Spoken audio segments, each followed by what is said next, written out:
सोनाली एवं यह मो जीवनर एक जंत्रणादायक कहानी। मु गरम बाली उपरे बसी बहुत दूर को चाहिथिली कारण आज सही दिन थिला जहा मो जीवन रे मो सहित कौन हेबो बोली स्थिर हेबाकू जाउथला। मो जीवन रे बहुत कष्टदायक समय देखिथिली जदिओ मु बहुत छोट थिली एवं मु कंढेई धरी खेलिबा बयसर थिली। मोर बयस 11 वर्ष थिला किंतु भाग्य मो सहित खेलुथला कारण जड़े हतज्ञान मनीष मते ही स्थान रे पहुँचाई थिला जेउठारे ना मु आगकू जाई परिबी किंबा पछकू। मु मो पेट उपरे हाथ रखिली एवं मो पेटरे गति करुथुवा शिशु को अनुभव करिथिली।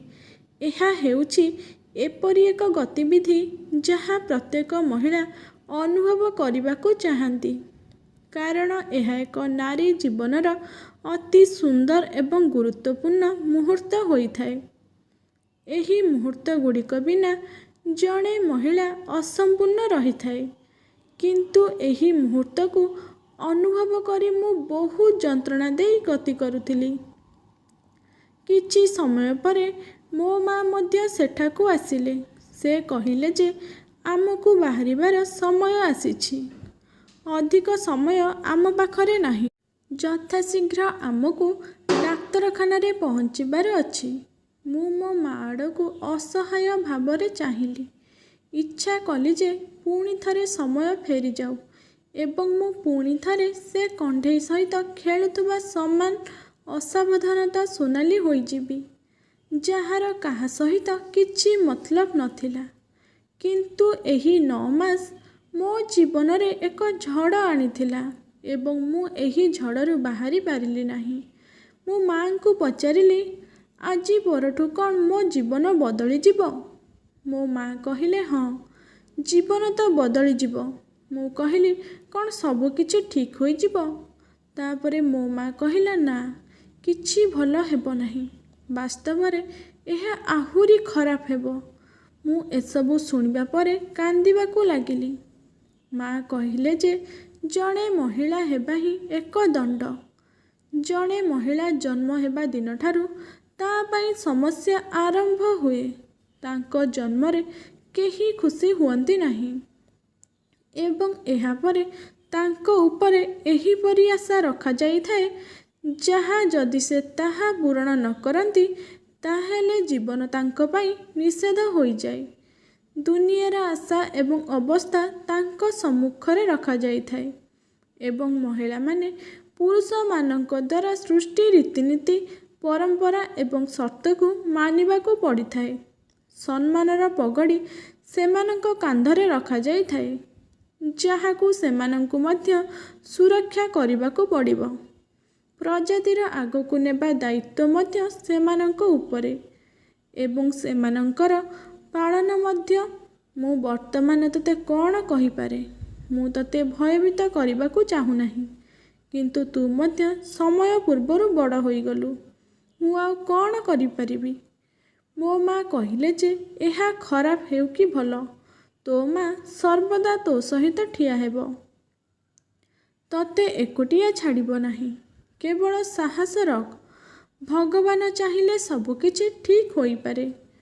मु मो माँ को आलिंगन कली एवं से मते सेठारू नहीं गले। जेउठाकू से मते नहीं कि जाउथिले मु सेठाकू जीवाकू चाहू नथुली किंतु आजिठारू 9 मास पूर्वर कथा। आमे बहुत पुराना एवं छोट अंचल रे रहुथिलु। सेठारे केवल किछि घर थिला एवं एक छोट दुकान रे जड़े नर्स बसिथिले जिए लोकंकु चिकित्सा करुथिले एवं एहा व्यतीत अन्य किछि नथिला। एपरिकी पोशाक एवं जोता आनिबा पाई मध्य बहुत दूर जीवाकू पड़ुथुला। मरुभूमि को पार हेबाकू पड़ुथुला। आम अंचल बहुत छोट थिला। किछि लोक एही अंचल विषय मध्य जानि नथिबे कि मनीष माने एठारे रुहंती कि नाही। आमर केवल गोटिए घर थिला। सेही घरटी सेते बड़ नथिला किंतु एथिरे समुदाय 15 जन लोक बास करुथिले।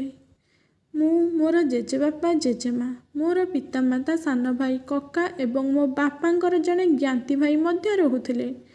ସେ ତାଙ୍କ କକାଙ୍କ ପୁଅ ଥିଲେ ଏବଂ ଆମେ ତାଙ୍କୁ ଚାଚୁ ବୋଲି କହିଥାଉ। ଆମ ପରିବାରରେ ଏକ ଝିଅ ସନ୍ତାନ ଜନ୍ମ ଭଲ ବୋଲି ବିବେଚନା କରାଯାଇନଥିଲା।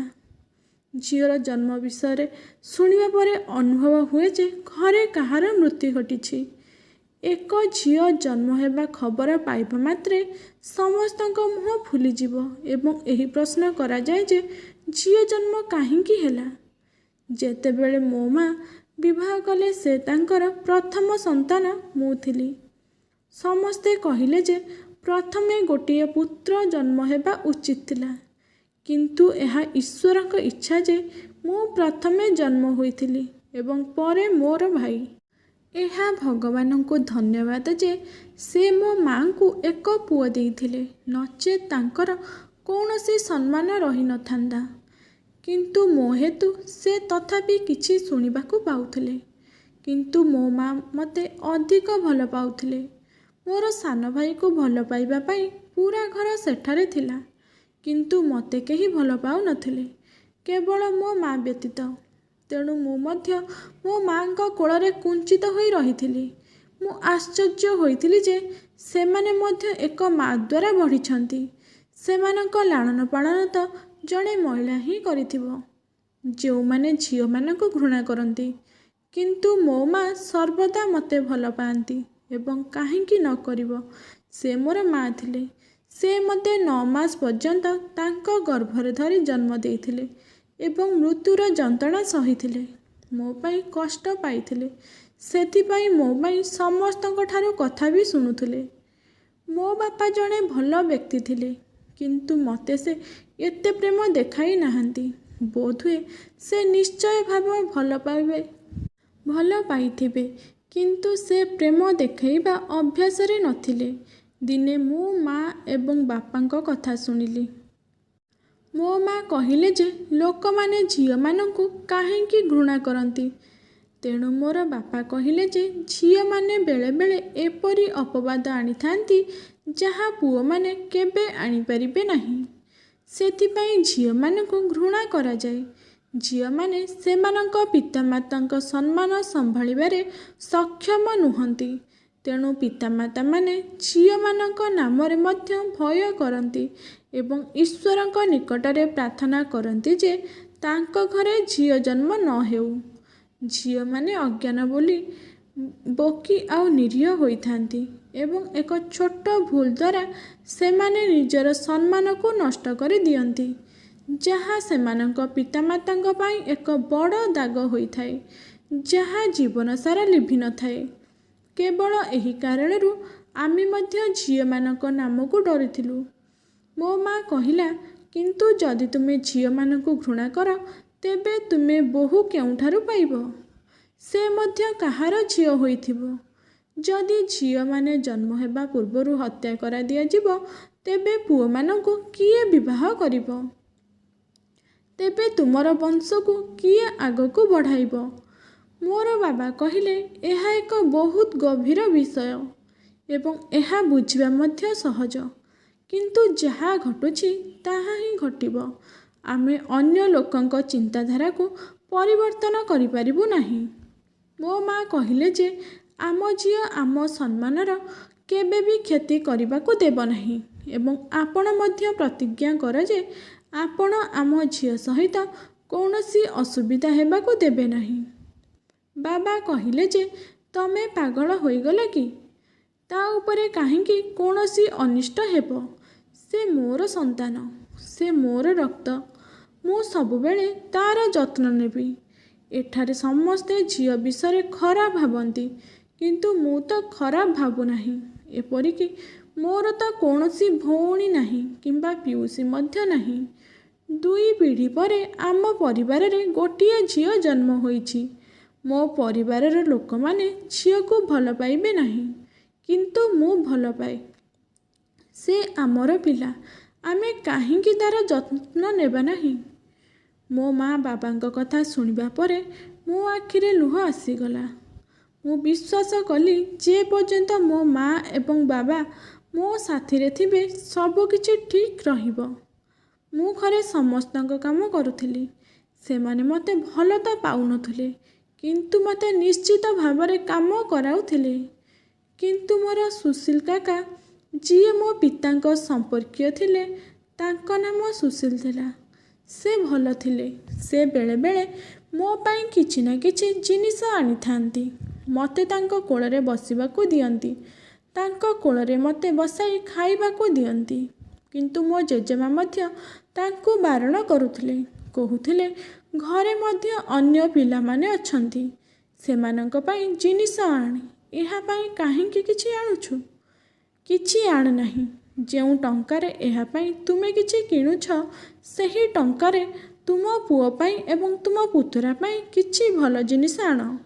ସେ ତ ବାଳକ ଅଟନ୍ତି, ତାଙ୍କୁ ଭଲ ଖାଦ୍ୟ ଏବଂ ପାନୀୟ ଦରକାର। ଏହାର କ'ଣ ଅଛି? ଏ ତ ଘରେ ରହିବାକୁ ଅଛି। ଜେଜେମାଙ୍କ ଏପରି ଶବ୍ଦରେ ମୋ ଆଖିରେ ଲୁହ ଭରିଯିବ ଏବଂ ଏହା ସତ ଥିଲା। ଜେଜେମା ମୋତେ କେବେ ବାହାରକୁ ଯିବାକୁ ଦେଇନଥିଲେ। ଘରର ସମସ୍ତ ପୁଅ ସ୍କୁଲ ଯାଉଥିଲେ, କିନ୍ତୁ ମୋତେ ସ୍କୁଲ ଯିବାକୁ ଅନୁମତି ଦିଆଯାଇନଥିଲା। ଜେଜେମାଙ୍କ କହିବାର ଅର୍ଥ ଥିଲା ଯେ ଅଧ୍ୟୟନ କରି ସେ କ'ଣ କରିବ? ରୋଷେଇବାସ ତ କରିବାକୁ ହେବ, ତେଣୁ ରୋଷେଇବାସ ଶିଖୁ। କିନ୍ତୁ ମୋର ଅଧ୍ୟୟନ କରିବାର ବହୁତ ଇଚ୍ଛା ଥିଲା। ମୁଁ ରାତିରେ ମୋ ଭାଇମାନଙ୍କ କପି ବହିଗୁଡ଼ିକୁ ସେମାନଙ୍କ ବ୍ୟାଗରୁ ବାହାର କରି ନେଉଥିଲି ଏବଂ ସେମାନଙ୍କ ଚିତ୍ର ଦେଖିବା ପରେ ମୋ ମନରେ କାହାଣୀ ପ୍ରସ୍ତୁତ କରି ସେଗୁଡ଼ିକ ପଢ଼ୁଥିଲି। ଯେତେବେଳେ ମୋ ମା ଅଧ୍ୟୟନ ପ୍ରତି ମୋର ଆଗ୍ରହ ଦେଖିଲେ, ସେ ମୋତେ ବିଦ୍ୟାଳୟକୁ ତ ପଠାଇ ପାରିଲେ ନାହିଁ, କିନ୍ତୁ ସେ ମୋତେ ଘରେ ଶିକ୍ଷା ଦେବା ଆରମ୍ଭ କଲେ। ମୁଁ ମଧ୍ୟ ହୃଦୟ ସହିତ ଅଧ୍ୟୟନ କରୁଥିଲି। ଜେଜେମା ମଧ୍ୟ ଏହାକୁ ଗ୍ରହଣ କରିପାରନ୍ତି ନାହିଁ, ତେଣୁ ମୋ ମା ମୋତେ ରାତିରେ ଶିକ୍ଷା ଦେବା ଆରମ୍ଭ କଲେ। ସେ ମୋ ଭାଇର ବ୍ୟାଗ୍ ନେଇ ରାତିରେ ମୋତେ 1 କିମ୍ବା 2 ଘଣ୍ଟା ଶିକ୍ଷା ଦେଉଥିଲେ। ମୋ ଜେଜେମା ତ ମୋତେ ସବୁ କାମ କରାଉଥିଲେ, କିନ୍ତୁ ସେ ମୋତେ ଆଦୌ ଭଲ ପାଉନଥିଲେ। ଦିନେ ଆମକୁ ଏକ ବିବାହ ସମାରୋହକୁ ଯିବାକୁ ଥିଲା। ମୋ ଜେଜେମା କହିଲେ ଯେ ଆମେ ତାକୁ ନେବା ଉଚିତ ନୁହଁ, ନଚେତ୍ ସମସ୍ତେ ପଚାରିବେ ଯେ ଏହା ଏକ ଝିଅ। ଆପଣଙ୍କ ପରିବାରରେ 2 ପିଢ଼ି ପରେ ଗୋଟିଏ ଝିଅ ଜନ୍ମ ହୋଇଛି। କି ଅଦ୍ଭୁତ କଥା! ଏହାକୁ ସୁରକ୍ଷିତ ସ୍ଥାନରେ ରଖନ୍ତୁ। ତୁମ ପରିବାରର କ୍ଷତି ହେବାକୁ ଦିଅ ନାହିଁ। ମୋ ମା କହିଲେ ଯେ ଆମେ ତାକୁ ଏକୁଟିଆ ଛାଡ଼ି ଯାଇପାରିବୁ ନାହିଁ। ଜେଜେମା କହିଲେ, କୌଣସି ଅସୁବିଧା ନାହିଁ। ଯଦି ଆମେ ତାକୁ ଏକୁଟିଆ ଛାଡ଼ିଦେବା କ'ଣ ହେବ? ସେ ନିଜେ ଖାଇ ପିଇ ପାରୁଥିବା ଛୁଆ। ସେ ଏତେ ବି ଛୋଟ ନୁହଁ, ଯିଏ ଏକାକୀ ଭୟଭୀତ ହେବ। ଏବଂ ଏହା କେବଳ 2 ଘଣ୍ଟାର ବିଷୟ। 2 ଘଣ୍ଟା ପରେ ଆମେ ଫେରିଆସିବା। ମୋ ମା ମୋତେ ଏକୁଟିଆ ଛାଡ଼ିବାକୁ ଚାହୁଁନଥିଲେ।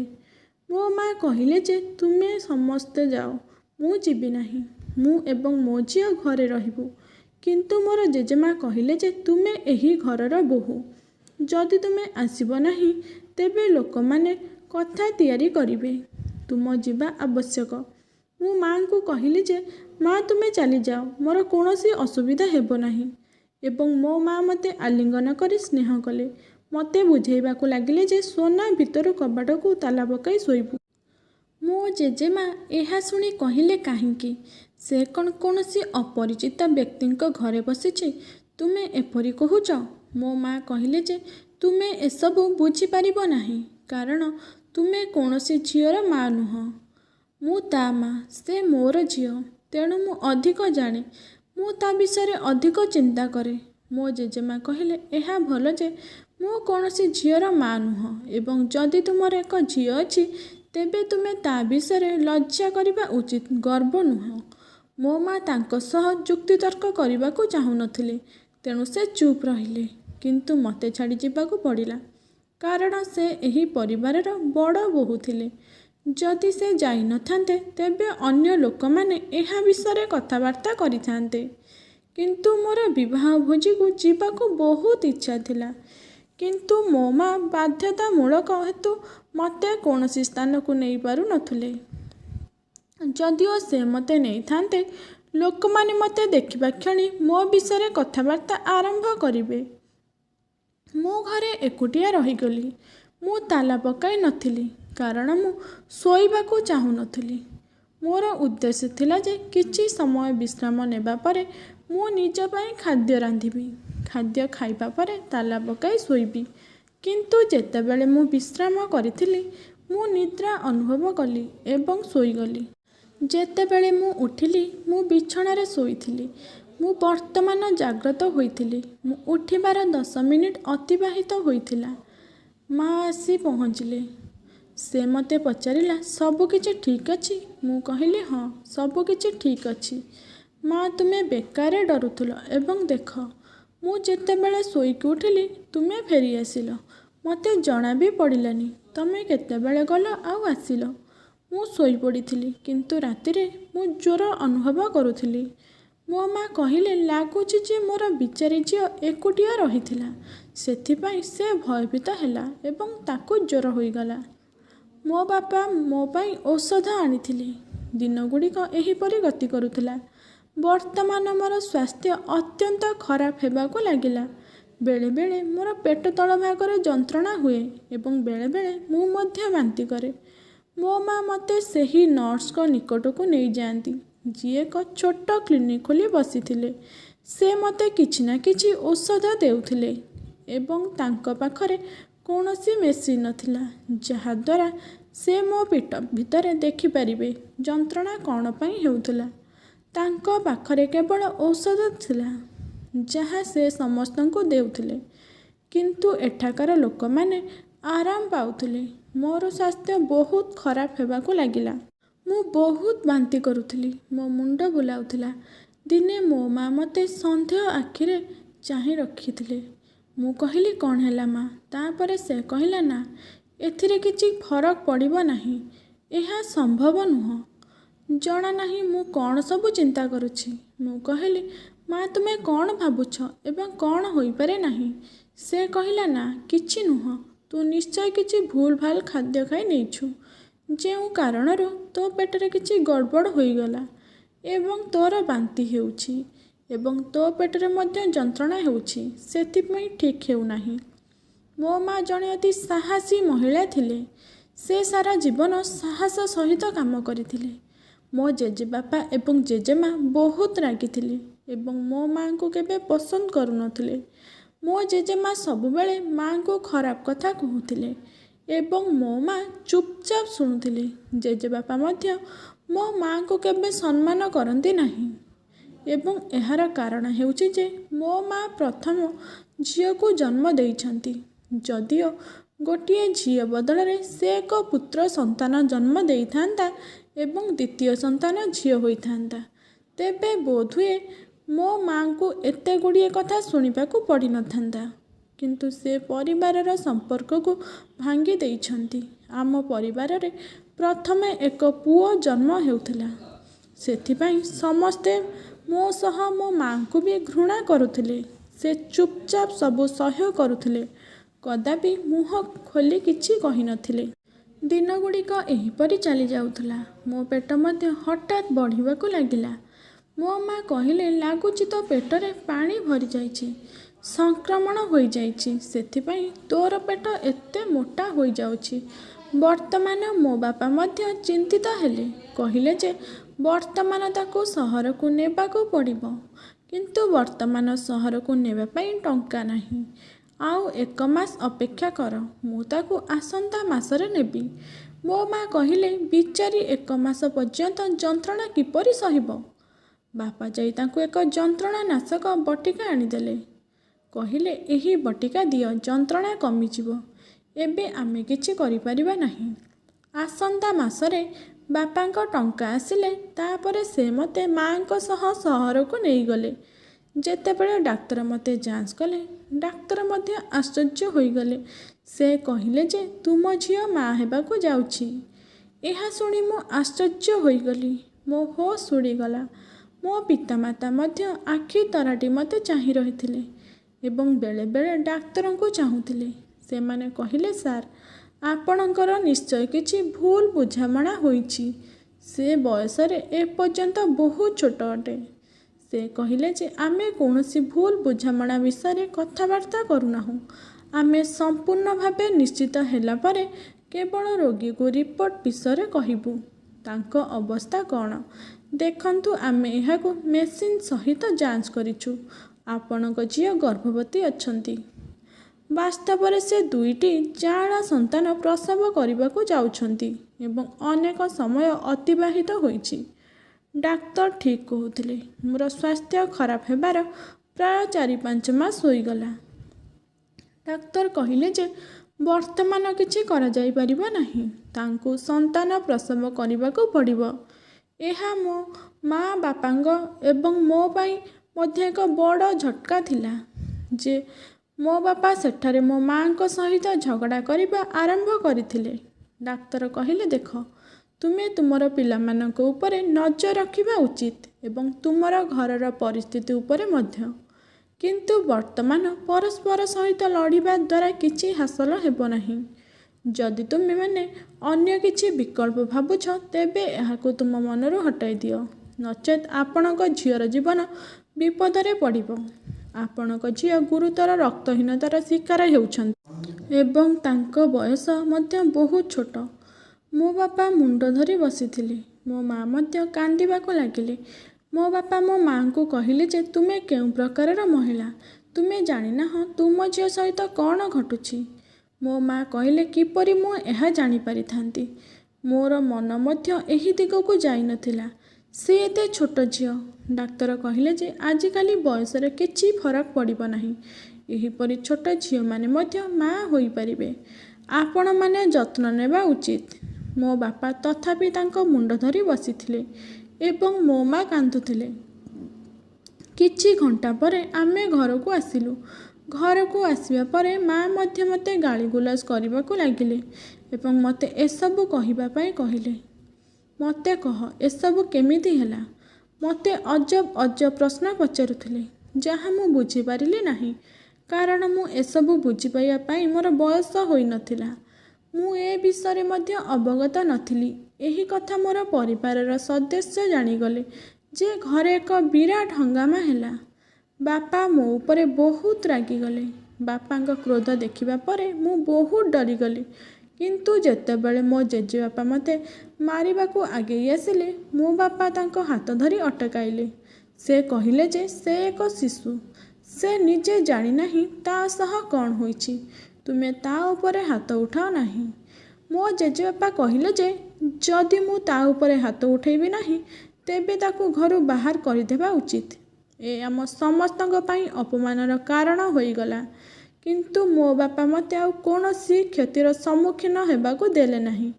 କିନ୍ତୁ ସେହି ଘରେ ମୋର ଏବଂ ମାଙ୍କ ଅବସ୍ଥା ଆହୁରି ଖରାପ ହୋଇଗଲା। ମୋ ଜେଜେମା, ମୋ ଖୁଡ଼ୀମାନେ ଦିନରାତି ମାଙ୍କୁ କିଛି ଏପଟ ସେପଟ କଥା କହୁଥିଲେ। ମୋ ମା ସବୁବେଳେ କାନ୍ଦୁଥିଲେ। ସେ ମୋତେ ମଧ୍ୟ ପଚାରୁଥିଲେ ମୁଁ କ'ଣ କରିଛି। ମୁଁ ସେମାନଙ୍କୁ ସମସ୍ତଙ୍କୁ କହିଲି ଯେ ମୁଁ କିଛି ଜାଣେ ନାହିଁ। ମୋ ମା ରାଗିଗଲେ। ସେ ମଧ୍ୟ ମୋ ଉପରେ ହାତ ଉଠାଇଲେ କାରଣ ମୋ ହେତୁ ସେ ତାଙ୍କୁ କଥା ଶୁଣିବାକୁ ପଡ଼ୁଥିଲା। କିନ୍ତୁ ପରେ ସେ ମୋତେ ମଧ୍ୟ ସାହାଯ୍ୟ କରୁଥିଲେ। ଯେତେବେଳେ ବି ମୁଁ ଯନ୍ତ୍ରଣା ଅନୁଭବ କରୁଥିଲି, ସେ ମୋତେ ଔଷଧ ଦେଉଥିଲେ, ମୋତେ ମସାଜ କରୁଥିଲେ, ଏପରିକି ମୋ ମୁଣ୍ଡ ବି ଦବାଉଥିଲେ।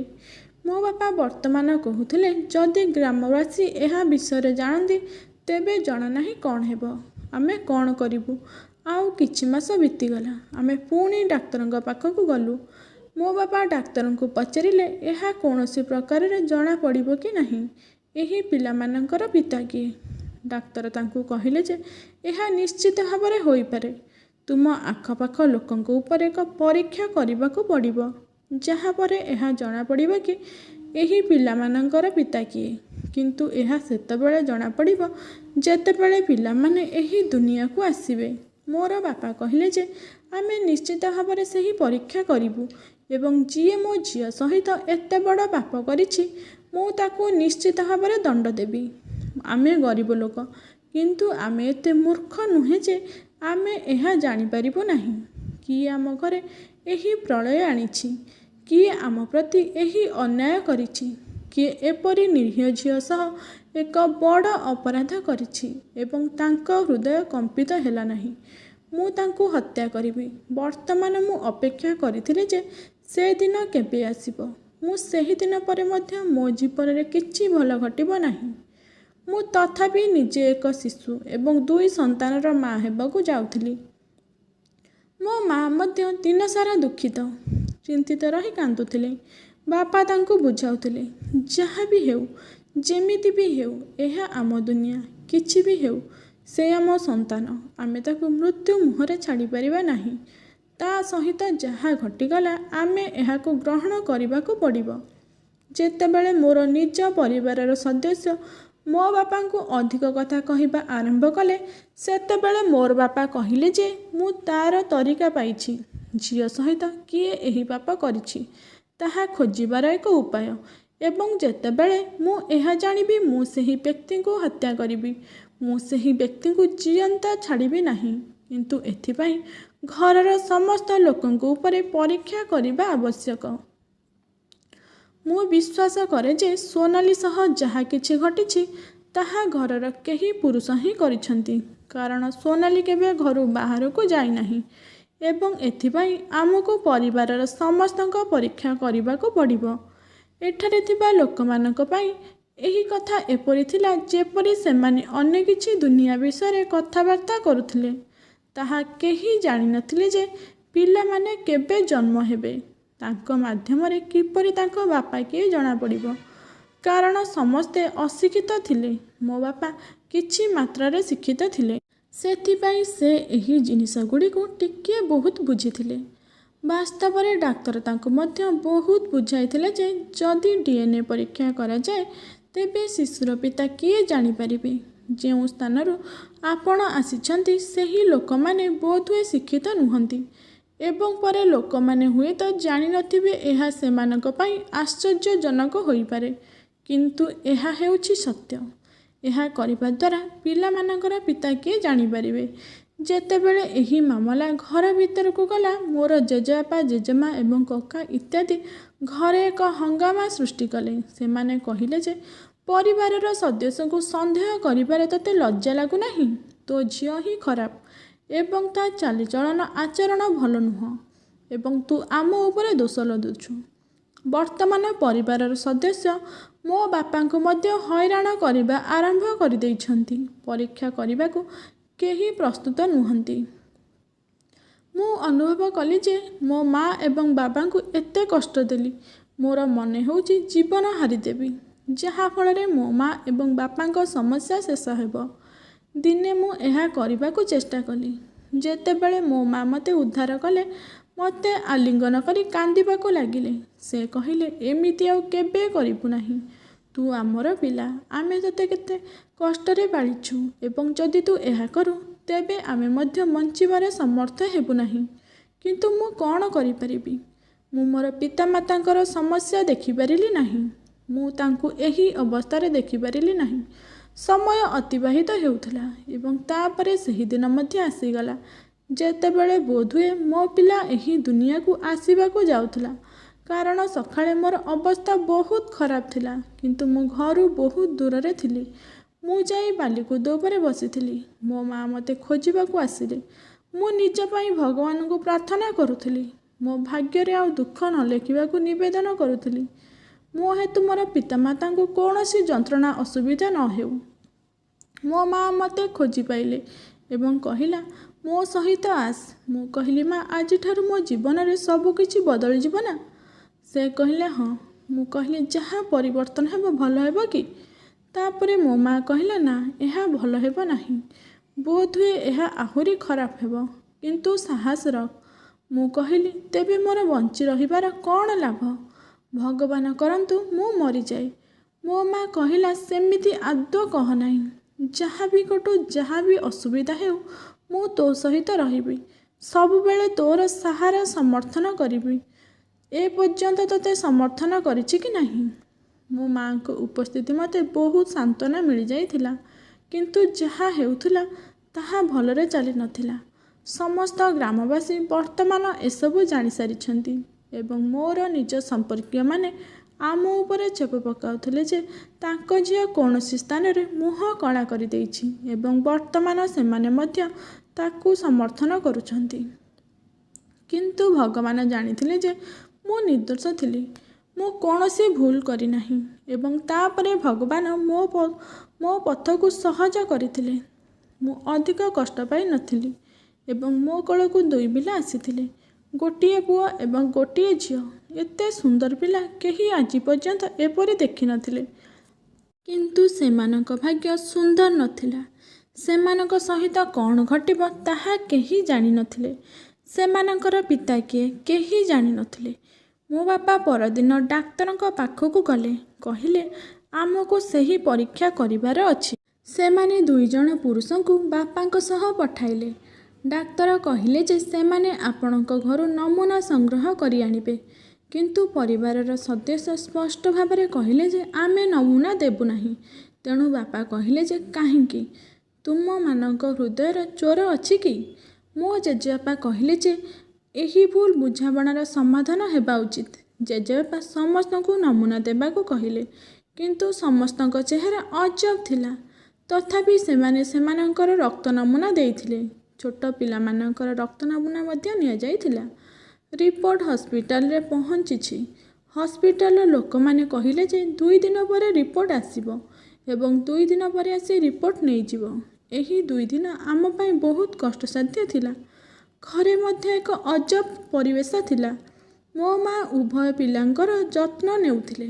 ଜେଜେବାପା କହିଲେ ଯେ ଯଦି ଏହି ଘର ଭିତରେ କେହି ଦୋଷୀ ସାବ୍ୟସ୍ତ ହୁଅନ୍ତି, ମୁଁ ବ୍ୟକ୍ତିଗତ ଭାବେ ତାଙ୍କୁ ଦଣ୍ଡ ଦେବି। କିନ୍ତୁ ଯଦି ଏହି ଘରୁ କେହି ଅପରାଧୀ ନ ବାହାରନ୍ତି ଏବଂ ତୋ ଝିଅ ଅନ୍ୟଆଡ଼େ ମୁହଁ କଳା କରିଥିବ, ତେବେ ତୋ ଝିଅ ସହ ତୋତେ ମଧ୍ୟ ସବୁଦିନ ପାଇଁ ଏହି ଘର ଛାଡ଼ିବାକୁ ପଡ଼ିବ। ତୁମେମାନେ ସମ୍ପତ୍ତିରୁ ମଧ୍ୟ କୌଣସି ଅଂଶ ପାଇବ ନାହିଁ ଏବଂ ତୁମେମାନେ ଆମ ପାଇଁ ସବୁଦିନ ପାଇଁ ମରିଯିବ। ଆମେ ତୁମର ଚେହେରା ମଧ୍ୟ ଦେଖିବୁ ନାହିଁ। ମୋର ବାପା କହିଲେ, ଫଳାଫଳ ଯାହା ହେବ, ଯାହା କିଛି ବି ଘଟିବ, ମୁଁ ଭୋଗିବାକୁ ପ୍ରସ୍ତୁତ ଅଛି। ମୋ ମା ରାତିରେ ମୋ ବାବାଙ୍କ ସହ କଥାବାର୍ତ୍ତା ହେଉଥିଲା। ସେ କହୁଥିଲେ ଯଦି ଆମେ ଭୁଲ ପ୍ରମାଣିତ ହୁଅନ୍ତି ତେବେ? ମୋ ବାପା କହିଲେ, ଆମେ କାହିଁକି ଭୁଲ ସାବ୍ୟସ୍ତ ହେବା? ଆମେ ଭୁଲ ପ୍ରମାଣିତ କେବେ ବି ହେବା ନାହିଁ। ମୋ ଝିଅ କେବେ ଘରୁ ବାହାରକୁ ଯାଇନାହିଁ ଏବଂ ମୋର ମୋ ଝିଅ ଉପରେ ସମ୍ପୂର୍ଣ୍ଣ ବିଶ୍ୱାସ ଅଛି। ଯାହା କିଛି ବି ତା ପ୍ରତି କରାଯାଇଛି ତାହା ତା ସରଳତାର ସୁଯୋଗ ନେଇ ତାକୁ ଅନ୍ଧାରରେ ରଖି ଏସବୁ କରାଯାଇଛି। ମୋ ମା କହିଲେ, କିନ୍ତୁ ତଥାପି ଏହାକୁ ଥରେ ମାନିକି ଦେଖ। ଯଦି ଆମେ ଭୁଲ ହେଲେ ତେବେ କ'ଣ କରିବା? ଏହି ଲୋକମାନେ ଆମକୁ ଏଠାରୁ ବାହାରକୁ ଫିଙ୍ଗିଦେବେ। ଆମେ କେଉଁଠାକୁ ଯିବା? ବାପା କହିଲେ ଯେ ଆମେ ଯେଉଁଆଡ଼େ ହେଲେ ଯିବା। ମୁଁ ଜଣେ ଶ୍ରମିକ ଭାବରେ କାମ କରିବି। ତୁମେ ଲୋକଙ୍କ ଘରେ କାମ କରିନେବ। ଆମେ ଭିକ୍ଷା କରିବା। କିନ୍ତୁ ଆମେ ଆମ ପିଲାମାନଙ୍କର ଓ ଆମ ନାତି ନାତୁଣୀର ଟିକେ ବି ଆଞ୍ଚ ଆସିବା ପାଇଁ ଦେବା ନାହିଁ। ମୋ ବାପା କେବେ ବି ମୋତେ ଏତେ ଭଲ ପାଇ ନଥିଲେ କିମ୍ବା ସ୍ନେହ କରୁନଥିଲେ। ସବୁବେଳେ ନିଜ କାମରେ ବ୍ୟସ୍ତ ରହୁଥିଲେ। କିନ୍ତୁ ସେ ମନ ଭିତରେ ମୋତେ ଏତେ ଭଲ ପାଆନ୍ତି ମୋର କୌଣସି ଧାରଣା ନଥିଲା। ମୋ ପାଇଁ ସେ ତାଙ୍କ ପରିବାରର ସଦସ୍ୟଙ୍କ ସହ ଲଢ଼େଇ କରୁଛନ୍ତି ଏବଂ ସେମାନଙ୍କ ଠାରୁ ଦୂରେଇ ଯିବାକୁ ମଧ୍ୟ ପ୍ରସ୍ତୁତ ଅଛନ୍ତି। ମୋ ମା କାନ୍ଦିବାକୁ ଲାଗିଲେ। ବାପା କହିଲେ, କାନ୍ଦ ନାହିଁ, ସବୁ କିଛି ଠିକ୍ ହୋଇଯିବ। ମୋ ଛୁଆମାନେ ବହୁତ ସାନ କିନ୍ତୁ ସେମାନେ ମୋତେ ହଇରାଣ କରୁନଥିଲେ। ବୋଧହୁଏ ସେମାନେ ଜାଣିଥିଲେ ଯେ ସେମାନଙ୍କ ମା ଏତେ ସବୁ ସହିପାରିବ ନାହିଁ। ତେଣୁ ସେମାନେ ଚୁପଚାପ ଶୋଇ ରହୁଥିଲେ। ପ୍ରାୟତଃ ମୋ ମା ସେମାନଙ୍କ ଯତ୍ନ ନେଉଥିଲେ କାରଣ ମୁଁ ତ ନିଜେ ଛୋଟ ଥିଲି। ମୁଁ କିପରି ସେହି ପିଲାମାନଙ୍କର ଯତ୍ନ ନେବି? 2 ଦିନ ପରେ ରିପୋର୍ଟ ବାହାରିଲା। ଡାକ୍ତର ମୋ ବାପାଙ୍କୁ ଡାକିଲେ। ମୁଁ ତାଙ୍କ ସହ ସେଠାକୁ ଯାଇଥିଲି। ଡାକ୍ତର ବାପାଙ୍କୁ ରିପୋର୍ଟ ବିଷୟରେ ବୁଝାଇଥିଲେ। ଯେତେବେଳେ ବାପା ଫେରିଆସିଲେ ସେ କ୍ରୋଧରେ ଲାଲ ହୋଇଥିଲେ। ତାଙ୍କ ପାଖରେ କେବଳ ଗୋଟିଏ ସୁଯୋଗ ଥିଲା। ଘରେ ସମସ୍ତେ ଉପସ୍ଥିତ ଥିଲେ। ମୋର ଜେଜେବାପା କହିଲେ, କହ, ଫଳାଫଳ କ'ଣ ହେଲା? ଜେଜେବାପା କହିଥିଲେ, ଯଦି ଘରୁ କୌଣସି ଅପରାଧୀ ବାହାରିବ ତେବେ ମୁଁ ତାଙ୍କୁ ନିଜେ ଦଣ୍ଡ ଦେବି। ମୋ ବାପା କହିଲେ, ତାହା ହେଲା, ଦଣ୍ଡ ଦେବାକୁ ପ୍ରସ୍ତୁତ ହୁଅ। କାରଣ ମୋ ଝିଅ ସହ ଏହିସବୁ କରୁଥିବା ବ୍ୟକ୍ତି ଏହି ଘରେ ରହୁଛି। ମୋ ସହ ଅତ୍ୟାଚାର କରିଥିବା ଲୋକ ଆଉ କେହି ନୁହଁ। ସେ ମୋ ବାପାଙ୍କ କକା ପୁଅ ଭାଇ ଥିଲା, ଯାହାକୁ ମୁଁ ଚାଚୁ ବୋଲି କହୁଥିଲି ଏବଂ ଏହା ସେହି ଦିନର ଘଟଣା ଥିଲା ଯେଉଁଦିନ ମୋ ମା ଓ ପରିବାରର ସମସ୍ତ ଏକ ବିବାହ ଉତ୍ସବକୁ ଯାଇଥିଲେ। ଘରେ ମୁଁ ଏକୁଟିଆ ଥିଲି। ମୋ ବାପା ସୁଶୀଲଙ୍କ କଲର ଧରି ତାଙ୍କୁ ଘୋଷାରି ଘୋଷାରି ପିଟିବା ଆରମ୍ଭ କରିଥିଲେ। ମୋ ଜେଜେବାପା ତାଙ୍କୁ ମୁକ୍ତ କରି କହିଥିଲେ ଯେ ମୁଁ ତାକୁ ଦଣ୍ଡ ଦେବି। ମୋର ଜେଜେବାପା କେବଳ ତାଙ୍କୁ ଦଣ୍ଡ ଦେଇନାହାନ୍ତି, ବରଂ ତାଙ୍କ ପିତାଙ୍କୁ ମଧ୍ୟ, ଅର୍ଥାତ୍ ମୋ ବାପାଙ୍କ କକା ଏବଂ ତାଙ୍କ ପରିବାରକୁ ଘରୁ ବାହାରକୁ ଫିଙ୍ଗି ଦିଆଯାଇଥିଲା ଏବଂ ସେ କହିଲେ ଯେ ବର୍ତ୍ତମାନ ତୁମମାନଙ୍କ ସହ ଆମର କୌଣସି ସମ୍ପର୍କ ନାହିଁ। ତୁମେ ସମ୍ପତ୍ତିରୁ କୌଣସି ଅଂଶ ପାଇବ ନାହିଁ। ସେମାନେ କହିଲେ, ଆମେ କେଉଁଠି ରହିବୁ? ମୋ ଜେଜେବାପା କହିଲେ, ତୁମ ଏବଂ ଆମ ମଧ୍ୟରେ ଥିବା ପ୍ରତ୍ୟେକ ସମ୍ପର୍କ ସମାପ୍ତ ହୋଇଛି।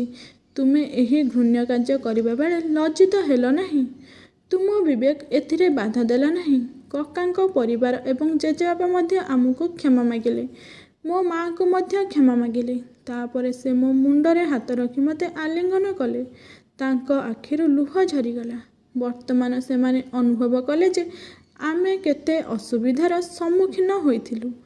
ଜେଜେବାପା କହିଲେ, ମୁଁ ଏ ପର୍ଯ୍ୟନ୍ତ ଜୀବିତ ଅଛି।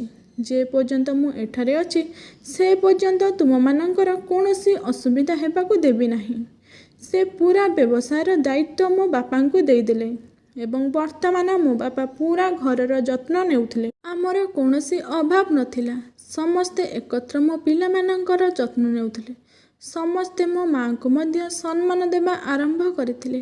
ସେମାନେ କହିଲେ ଯେ ପ୍ରକୃତରେ ତୁମେମାନେ ବହୁତ ଭଲ। ତୁମେ ତୁମର ପିଲାମାନଙ୍କ ପାଇଁ କେତେ କ'ଣ ନ କରିଛ। ଏହା ଏକ ଭଲ ପିତାମାତା ହେବାର ସଂକେତ ଏବଂ ଭଲ ପିତାମାତାଙ୍କର କୌଣସି ଭୟ କିମ୍ବା ଚିନ୍ତା ନାହିଁ।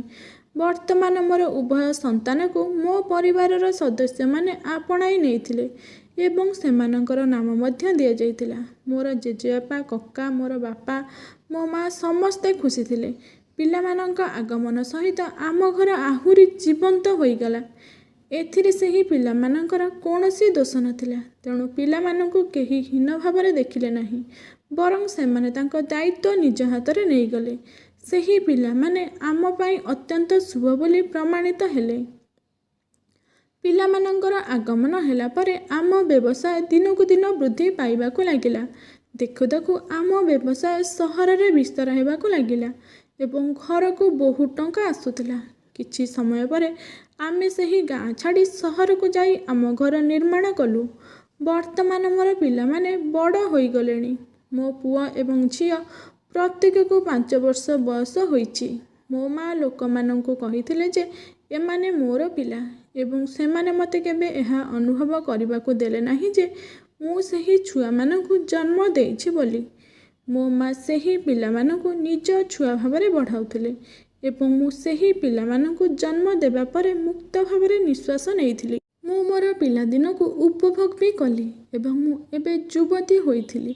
ମୋ ମା ସ୍ପଷ୍ଟ ଭାବରେ କହିଥିଲେ ଯେ ଆମେ ଯେତେବେଳେ ତୋର ବିବାହ କରାଇବୁ ଏହି ପିଲାମାନେ ମୋ ସହିତ ରହିବେ। ତୁ ସେମାନଙ୍କୁ ସାଙ୍ଗରେ ନେଇଯିବୁ ନାହିଁ। ମୁଁ ମଧ୍ୟ ବିଶ୍ୱାସ କରିଥିଲି ଯେ ଏହି ପିଲାମାନଙ୍କର ପାଳନ ପୋଷଣ ମୋ ମାଆଙ୍କ ବ୍ୟତୀତ ଅନ୍ୟ କେହି ସଠିକ୍ ଭାବରେ କରିପାରିବେ ନାହିଁ। ମୋର ଜେଜେବାପା ନିଷ୍ପତ୍ତି ନେଇଛନ୍ତି ଯେ ଆମେ ସୋନାଲିର ବିବାହ କରାଇବୁ। ଯିଏ ଜଣେ ସତ୍ୟ ଜାଣିବା ପରେ ସୋନାଲିକୁ ଗ୍ରହଣ କରିବ। କାରଣ ଯଦି ଆମେ ସେହି ଲୋକଙ୍କୁ ଅନ୍ଧାରରେ ରଖି ବିବାହ କରାଇବୁ ଏବଂ ପରେ ସତ୍ୟ ପ୍ରକାଶ ପାଇବ ତେବେ ସୋନାଲିର ଘର ନଷ୍ଟ ହୋଇପାରେ ଏବଂ ଆମେ ଚାହୁଁନାହୁଁ ଦୁଃଖର ପର୍ବତ ପୁନର୍ବାର ସୋନାଲି ଉପରେ ପଡ଼ୁ ଏବଂ ବୋଧହୁଏ ଭଗବାନ ମୋ ଭାଗ୍ୟରେ ସୁଖ ଲେଖିଛନ୍ତି। ମୋ ପାଇଁ ଏକ ବିବାହ ସମ୍ପର୍କ ଆସିଲା। ମୋର ବୟସ 25 ବର୍ଷ ଥିଲା ଏବଂ ମୋ ପିଲାମାନେ 13 ବର୍ଷ ବୟସର ହୋଇଥିଲେ। ମୋ ପାଇଁ ଆସିଥିବା ବିବାହ ପ୍ରସ୍ତାବର ପରିବାରର ଲୋକଙ୍କୁ ସମ୍ପୂର୍ଣ୍ଣ ସତ୍ୟ କୁହାଯାଇଥିଲା ଏବଂ ତାଙ୍କର ଏହି ସମ୍ପର୍କରେ କୌଣସି ଅସୁବିଧା ନଥିଲା। ବାଳକ ସ୍ପଷ୍ଟ ଭାବରେ କହିଲେ ଯେ ଯାହା କିଛି ବି ଘଟିଛି ସୋନାଲିଙ୍କ ପିଲାଦିନର କଥା। ସେ ନିରୀହ ଥିଲେ। ତାଙ୍କର କୌଣସି ଦୋଷ ନଥିଲା। ସଞ୍ଜୟ ପୂର୍ବରୁ ବିବାହ କରିଥିଲେ। ତାଙ୍କୁ ତାଙ୍କ ପତ୍ନୀ ମରିଯାଇଥିଲେ। ତାଙ୍କର 1 ବର୍ଷର ଝିଅ ମଧ୍ୟ ଥିଲା। ସେ ତାଙ୍କ ଝିଅ ପାଇଁ ବିବାହ କରିବାକୁ ଚାହୁଁଥିଲେ। ମୋର ମଧ୍ୟ ଏହି ସମ୍ପର୍କ ପ୍ରତି କୌଣସି ଆପତ୍ତି ନଥିଲା।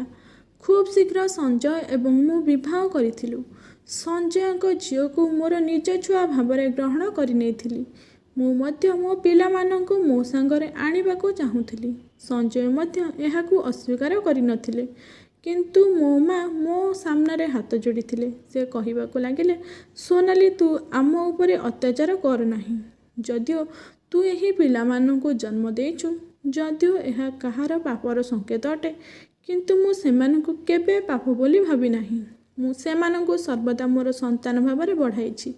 ବର୍ତ୍ତମାନ ମୁଁ ସେମାନଙ୍କ ବିନା ବଞ୍ଚିପାରିବି ନାହିଁ। ସେମାନଙ୍କୁ ମୋ ସହିତ ରହିବାକୁ ଦେ ଏବଂ ଏହି ପିଲାମାନେ ମଧ୍ୟ ମୋତେ ସେମାନଙ୍କ ମା ବୋଲି ଭାବନ୍ତି। ମୋର ମା ଉପରେ ମଧ୍ୟ ବିଶ୍ୱାସ ଥିଲା। ମୋ ମା ମୋ ପିଲାମାନଙ୍କର ବହୁତ ଭଲ ଯତ୍ନ ନେବେ। ତେଣୁ ମୁଁ ମୋ ପିଲାମାନଙ୍କୁ ମୋ ମା ସହିତ ଛାଡ଼ିଦେଲି।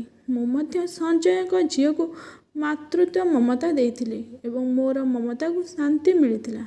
ସଞ୍ଜୟ ମୋତେ ତାଙ୍କ ପତ୍ନୀ ଭାବରେ ଗ୍ରହଣ କରିଥିଲେ। ମୋତେ ଉଭୟ ସମ୍ମାନ ଏବଂ ପ୍ରେମ ଦେଇଥିଲେ। ମୁଁ ବହୁତ ଖୁସି ଥିଲି। ଭଗବାନ ମୋ ଭାଗ୍ୟରେ ଦୁଃଖ ଲେଖିଥିଲେ କିନ୍ତୁ ସୁଖ ମଧ୍ୟ ଦେଇଥିଲେ। କିନ୍ତୁ ଭୁଲ କରୁଥିବା ବ୍ୟକ୍ତିଙ୍କ ସହିତ ଭୁଲ ଘଟେ। ମୋ ସହିତ ପାପ କରିଥିବା ବାବାଙ୍କ ସମ୍ପର୍କୀୟ ଭାଇ ସୁଶୀଲ ତାଙ୍କ ପରିବାର ସହିତ କୌଣସି ସ୍ଥାନକୁ ଯାଉଥିଲେ ଏବଂ ରାସ୍ତାରେ ସେ ଏକ ଦୁର୍ଘଟଣାର ସମ୍ମୁଖୀନ ହୋଇଥିଲେ ଏବଂ ସେହି ଦୁର୍ଘଟଣାରେ ତାଙ୍କର 2 ଗୋଡ଼ ହରାଇଥିଲେ। ଉଭୟ ପିଲା ମଧ୍ୟ ସେହି ଦୁର୍ଘଟଣାର ଶିକାର ହୋଇଥିଲେ। ତାଙ୍କ ପତ୍ନୀ ମଧ୍ୟ ଦୁନିଆ ଛାଡ଼ି ଚାଲିଯାଇଥିଲେ। ସେ ବର୍ତ୍ତମାନ ତାଙ୍କ ବୃଦ୍ଧ ପିତାମାତାଙ୍କ ସହିତ ଏକ ପୁରୁଣା ଘରେ ରୁହନ୍ତି ଏବଂ ନିଜ ପାଇଁ ମୃତ୍ୟୁ ମାଗନ୍ତି, କାନ୍ଦନ୍ତି ଏବଂ ଚିତ୍କାର କରି କୁହନ୍ତି, ମୁଁ ସୋନାଲିକୁ ଭେଟିବାକୁ ଚାହେଁ, ତାଙ୍କୁ କ୍ଷମା ମାଗିବାକୁ ଚାହେଁ। କିନ୍ତୁ ମୁଁ ତାଙ୍କ ଚେହେରା ଦେଖିବାକୁ ଚାହେଁ ନାହିଁ, ଯିଏ ମୋ ପିଲାଦିନକୁ ମୋ ଠାରୁ ଛଡ଼ାଇ ନେଇଥିଲେ, ଯିଏ ମୋତେ ଏତେ ଯନ୍ତ୍ରଣା ଦେଇଥିଲେ ଯେ ମୁଁ ସେହି ଯନ୍ତ୍ରଣାରୁ ମୁକ୍ତି ପାଇପାରିଲି ନାହିଁ। କିନ୍ତୁ ମୋର ଭଗବାନ ବହୁତ ବଡ଼। ସେ ମୋତେ ମୋର ଦୁଃଖରୁ ବାହାର କରିଦେଲେ। ମୋ ପିତାମାତାଙ୍କ ରୂପରେ ଭଗବାନ ସର୍ବଦା ମୋ ସହ ଥିଲେ ଏବଂ ମୋତେ ସୁଖ ମଧ୍ୟ ଦେଇଥିଲେ। ବନ୍ଧୁଗଣ, ତୁମେ କ'ଣ ଭାବୁଛ? କ'ଣ ମୁଁ ସୁଶୀଲଙ୍କୁ କ୍ଷମା କରିଦେବା ଉଚିତ ହେବ କିମ୍ବା ତାଙ୍କୁ ତାଙ୍କ ଅବସ୍ଥାରେ ଛାଡ଼ିଦେବା ଠିକ୍ ହେବ? କାରଣ ଭଗବାନ ତାଙ୍କ ପାଇଁ ଏହି ଦଣ୍ଡ ବାଛିଛନ୍ତି।